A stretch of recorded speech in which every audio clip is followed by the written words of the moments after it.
Hey guys, happy Saturday. This may not be the best angle, but I had something on my mind I wanted to share it with you guys. I wanted to discuss there's a lot of talk on social media about spirituality, religion, Christianity, faith, and so on and so forth.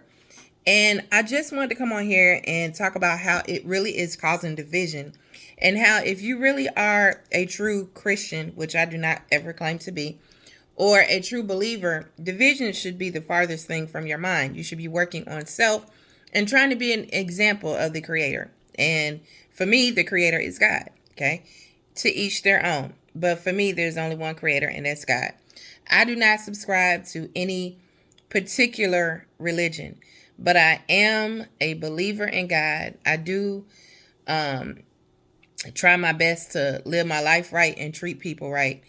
And that's really what I try to do. But I just wanted to talk about some things that have really been bugging me about a lot of the stuff that I've seen on social media.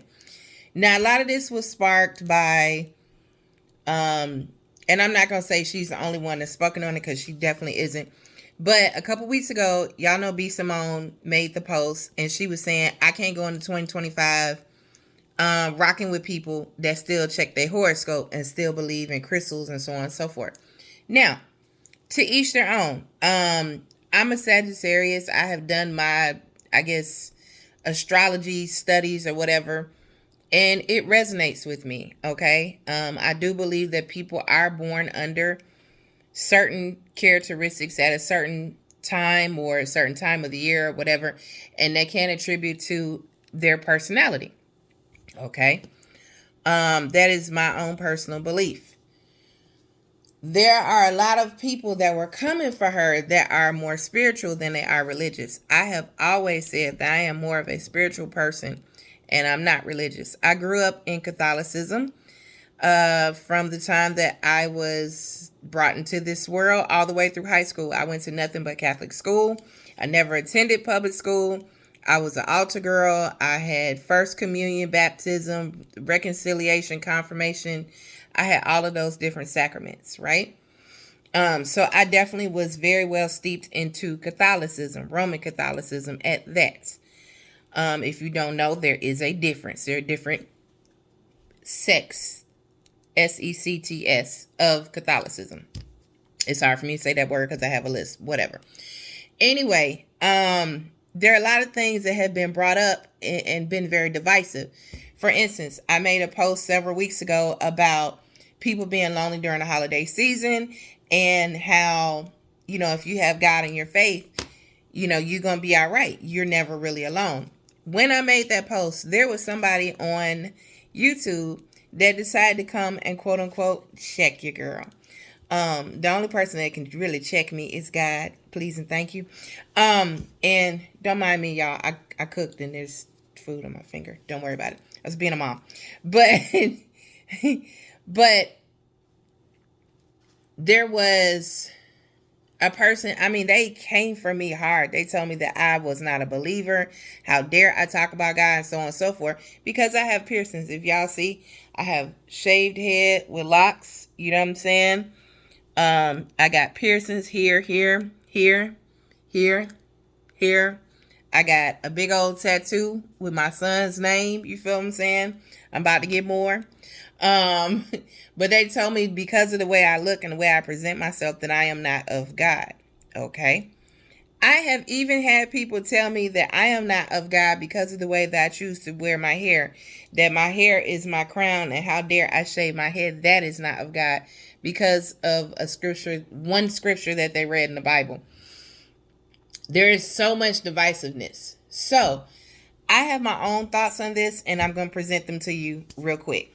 So without further ado. So we're going to get into spirituality versus religion. Here's why I do not subscribe to organized religion, and I am more comfortable with spirituality. Because for me, spirituality is a connection between myself and the Creator. When I was a kid growing up in Catholic Church, I always wondered, if God knows and sees all, why is it that I have to go into this little closet with the priest, with the little divider in the middle of the closet? Y'all know, when you go for confession. Why do I have to confess my sins to somebody else if God sees and knows everything? Okay, that was something that clicked in my head when I was like 7, 8 years old. It didn't make sense to me. And when I posed that question to my priest, he looked at me like I had 3 heads. So that was like, ding, ding, ding, red flag. Okay. The other thing, I don't think that you have to knock anybody else's beliefs to make yours more valid or to bring yours to the forefront. First and foremost, I'm going to use B. Simone as an example. Now, while I do like some of her content, I do not agree with everything that anybody says on this earth. But I do like some of her content. But when she said, hey, I used to do X, Y, and Z, I used to deal with the crystals, and I used to do this, and I used to do that, but I'm not there no more. I had a lot of respect for that. There's nothing wrong with elevating to what resonates with you. What I did not appreciate is how she was knocking the people that are still dealing with the crystals, that are still dealing with sage and so on and so forth. And she said, what is this, dust? Like, you pretty much knocking and trying to make something small when you were just in the space where you were taking part in those things. So to me, that seemed a little... There's a lot of hypocrisy. Just saying. When you had a strong belief in it and now you're knocking it because you're not there no more. Okay. I'm gonna just say what I need to say. I've been scared to say it, but I'm gonna say what I need to say. I don't see the difference between a person, quote unquote, charging a crystal and a person saying 20 Hail Marys to their rosary. I don't see the difference between someone wearing a quartz ring and someone wearing a cross in on a chain around their neck. Okay. I don't see the difference between someone having a praying hands tattoo and someone carrying a Bible. The only difference between those things is your intention and the person behind the actions. I'm just saying. That rosary is an object. When you pray over it, what do you think you're doing? You're charging it. Okay, people even got into incense and candles and sage. I'm a tap that too. Growing up in Catholic Church, if you ever go to a Catholic Church, there are usually 3 statues. There's one of Jesus, there's one of Mary, there's one of Joseph. In front of these huge statues that are usually in the front of the church, close to the altar, there are candles. Some of them are electronic candles. Some of them are actual candles that you can physically light.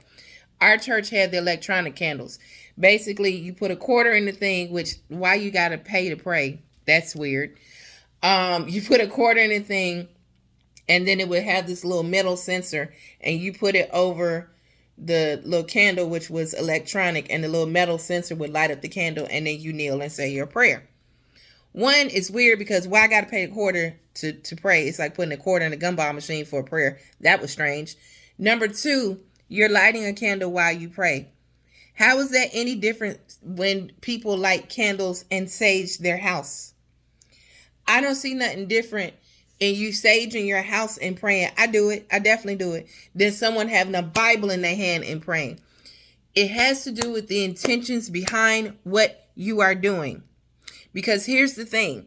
A person that does not have the right intentions can hold the same Bible that a person that is a holy roller does. And if they don't have good spirit, good energy, and good intentions, it ain't gonna rock right. And that's just what it is.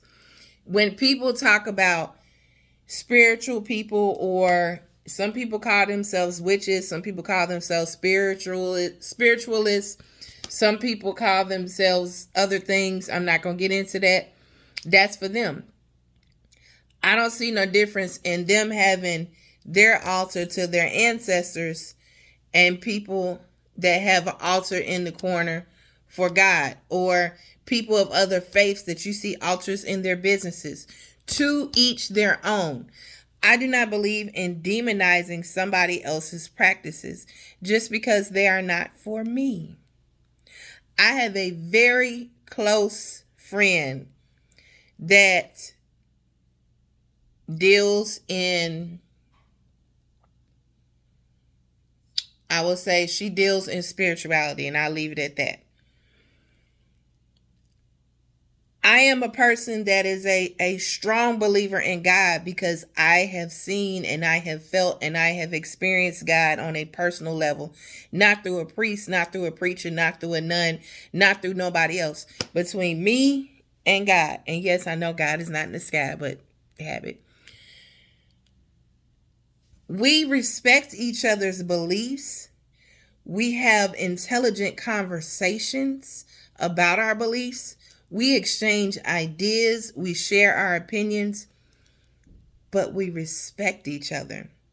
She doesn't need to knock what I believe in to make what she's doing higher. I don't have to knock what she believes in to make what I do seem better.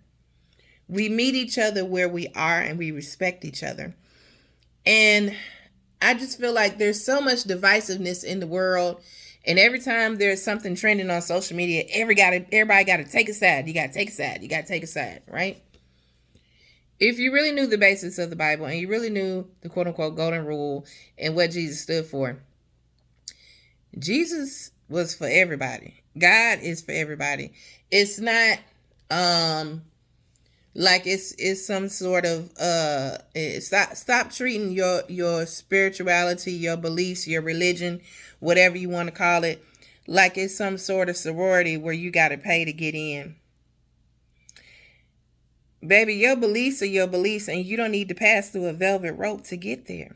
What you need to do is search inside, find out what resonates with you. Try to treat people right. That's the basis of everything. If you are living in a space where you are trying to treat people right and do right by yourself and other people, everything else will fall into line. Because I don't care what faith you are. I don't care who you pray to. I don't care if you believe in the saints or the deities, which that's another thing. People want to demonize the Orishas. But yet, if you're Catholic, you pray to patron saints. I'm just saying. That right there should let you know that when African American people came over to this land, were brought over to this land, I won't say came, when we was kidnapped and brought over here, that lets you know right there. That's the link. That's one of the many links between Christianity, Catholicism, hoodoo, voodoo, he-do, all of that. The patron saints and the deities. Look them up. Your patron saints in Greek mythologies. Look it up. All of that is linked, y'all. All of that is linked. So the thing is, stop demonizing other people just to make yourself feel better. If you're really doing what you're supposed to do, you ain't got time to be worried about nobody else and what they're doing and what their practices are. Because at the end of the day, everybody is blessed with one thing. You can call it intuition. You can call it your third eye. You can call it discernment. I call it all three. And when mine gets to blinking, I know that whatever that is not right for my spirit. So you have to discern and find out what resonates with you and what doesn't. Really, you ain't even got to find out. Because spirit, God, creator, whatever you want to call it, is going to tell you. You will feel it right here. It's as simple as this. I'm going to use this as a quick example and then I'm going to get off of here. Years ago when I was married, we became members of the church that I love to this day. I'm still part of that church and that ministry. Okay. My ex, my then husband, was part of the music ministry. Okay. And there was a young lady that was partnering with leading up the music ministry at that time. And she was kind of bouncy, being one of those. Okay. Now, at this time, I wasn't where I'm at now in my spiritual walk. Okay. And I was real judgy. One, my ex-husband was a philanderer. He was married to me, but he liked other people a little bit too much. All right. So we had already had issues with that. So I had some insecurities. I can admit that. But when this young lady came bouncing her little self over there, and at our ministry, we dress in street clothes, just regular clothes, jeans, tennis shoes, whatever. But this girl had on a form fitting bodysuit with all of this saying hello. Okay, we listen and we don't judge, right? Okay, I'm there now. I wasn't there then. So she comes bouncing over there and he says, "Hey babe, I want you to meet so and so. We're gonna call her Karen." Because it's somebody that goes to church, and you if you know, you know, and I ain't got to say too much. So my ex brings Karen over there. He says, "Hey, I want you to meet Karen. She's gonna help me with the music ministry and this and the other." And so Karen sticks her hand out and she says, "Hey girl, oh, you the little wife." Now when she sticks her hand out, I go to shake her hand, but when she says that, I kind of, and I checked her right then. I said, "No, no, no." I said, "First of all, you may address me as Jen because that is my name. And I'm not anybody's little wife. I am his wife, but it ain't nothing little about me." In that moment, it would have came off to anybody else that does not know me outside looking in like I was being complete, you know what, 5 letters rhymes with itch, okay? Um, but people that know me know that I am very chill. I'm very open. I'm a people person. I'm very friendly. But there was something about this young lady, and I'm going to say that because she was younger than me in mind and in age, in maturity and in age. And I found out why later. There was something about this young lady that just disturbed my spirit. Like, it just was like, ugh, I don't like you. Never met the girl before, never seen the girl before. But that one and there was nothing she really did in that interaction. Yeah, I was kind of pissed off. She called me the little wife, and like I don't like fake chicks that try to be like all in your face because I don't do that. I'd be like, "Hey, what's up?" You know, I'm real like that. I don't do the fake and phony. I am from the Midwest. I'm from Chicago, where we stay on the go. We train to go, and we will let you know straight up. Either I rock with you or I don't. There is no in between.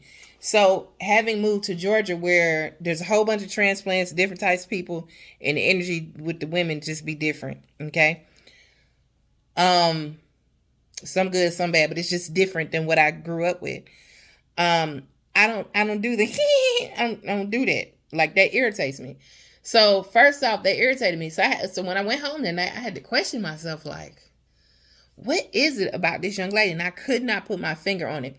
But every time I was in her presence from then on, she never did anything outright to me. It made me so uncomfortable.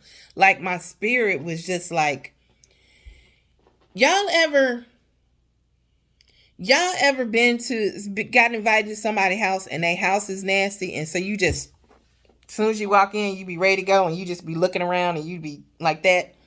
That's how I felt every time I was around this girl, okay? Every time I was around Karen, okay?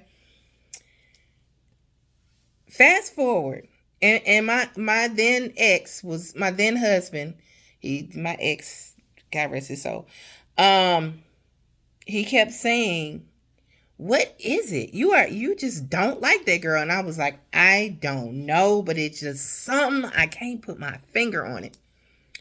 Baby, that was discernment. Because fast forward, come to find out that this particular person had been to quite a few churches and had not had the best experiences. And from what I heard, it was her own doing. And then I also heard from another wife and her husband in the same ministry that she was extremely flirtatious. Because one of the wives pulled me aside and said, because the music ministry would meet up and they would also record music. One of the wives pulled me aside one night and she said, "Don't you ever let your husband go to the studio with her alone. If your husband is going to the studio and he's going to meet up with her, you better go with her." And my answer to her was, and I wasn't being naive because I knew who I was dealing with in the marriage that I had, and I was trying to make it work, y'all. I was trying to make things work that, sometimes Man will put asunder what God did not put together in the first place. Okay. But one of the wise women said, she said, do not ever let your husband go to the studio with this young lady alone. And then as things start coming out, it was like, oh, but here's the thing. Your discernment is your first red flag. It's your discernment, your intuition, your third eye. You call it your chakra, whatever you want to call it. If something it feels off, baby, 9 times out of 10, it is. I just feel like if people lead their lives with discernment, treat people right, try to walk and be an example of the best versions of themselves, there won't be all this divisiveness. And then you won't have time to be worried about who's praying to a crystal, who's praying to a rosary, a statue, a picture on the wall in their grandma's house. If you know, you know, and if your family from the South, you know grandma probably had pictures of Jesus, Martin Luther King, possibly Malcolm X if she was a little militant, and JFK all in a row, and would be praying over all of them, okay? If you're from Mississippi, certain parts of Mississippi, grandma threw that salt over her shoulder while she was cooking. Baby, that's superstition. So all these people talking about hoodoo and voodoo and spirituality versus religion versus Christianity, y'all the same ones that don't want to split the pole when you walking with somebody. Y'all the same ones that don't want somebody to sweep your feet because you feel like you never get married or it be bad luck, and then you spit on the broom after somebody accidentally does sweep your feet. Y'all the same ones that don't put your purse on the floor. I don't put my purse on the floor. I'm just going to be honest with you. My big mama told me not to put my purse on the floor, so I don't. But I'm just saying, all these little things are something. People be so Christian, and they be the same ones to be like, ooh, I got to have my collard greens and my black eyed peas on the first of the year. So all I'm saying is, if you focus on self, you don't have time to be divisive. You don't have time to talk about nobody. You don't have time to be worried about what somebody else is doing. And if what you're doing is better than, you're going to be so focused on being the best version of yourself. You don't have time to worry about anything else. And then you can go and spread that positivity out into the universe or the world or whatever you want to call it. Because there's a whole nother conversation about universe versus, yeah. But if we worry about ourselves, if we focus on ourselves, we don't have time to be worried about what everybody else is doing. We can just focus on being the best us that we can possibly be. All right, I'm off my soapbox yet for today anyway. But happy Saturday. I'll talk to y'all later.